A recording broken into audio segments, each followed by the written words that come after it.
Sobra siyang magalang to everyone. Tsaka parang, yun na nga yung mata pobre thing. Ano talaga niya yun? Pet peeve niya talaga yun pag may mga diva or ano, dapat same lang talaga. Tapos very generous siya as in sa mga tao sa paligid. Wala siyang... Sabihin mo baka mag-expect sila kayo. Wala siyang, sige. After mamaya, sabi niya, sa'yo na, wag mo i-post ha. So, ang dami niya na talagang nabigyan na ayaw niya ipapost. So, congratulations, Santa Claus. Mga gadget. May patribute pala sa'yo dito eh. Anong patribute mo? Message. Happy birthday nga pala. Hate na hate ko talaga yung mga bastos na tao na walang respeto sa mga nakakasalamuhan niya sa paligid na nagtatrabaho lang din. Yeah. In short, mata pobre. Hindi ko alam yung Tagalog term eh. Tama no, mata pobre yung term for it. Mata pobre ba yung term? That's a deal breaker for you. I didn't think you'd answer that. Pero tama. Gets ko.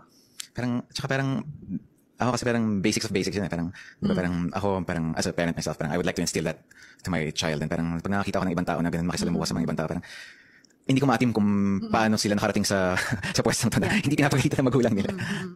Yeah, tama. Basic manners and respect, I guess, as well. Ikaw, Kimi, what is a deal breaker that would make you disappear? Very simple. Kapag may iba siya, di-disappear na talaga ako. Hindi na ako makikipaglaban. Kasi bakit? Ba't ka naghanap ng iba? Hindi ba ako enough? O sige, kayo na lang. So, disappear na ako for life. Yan. Ang bilis ng sagot mo na yun lang.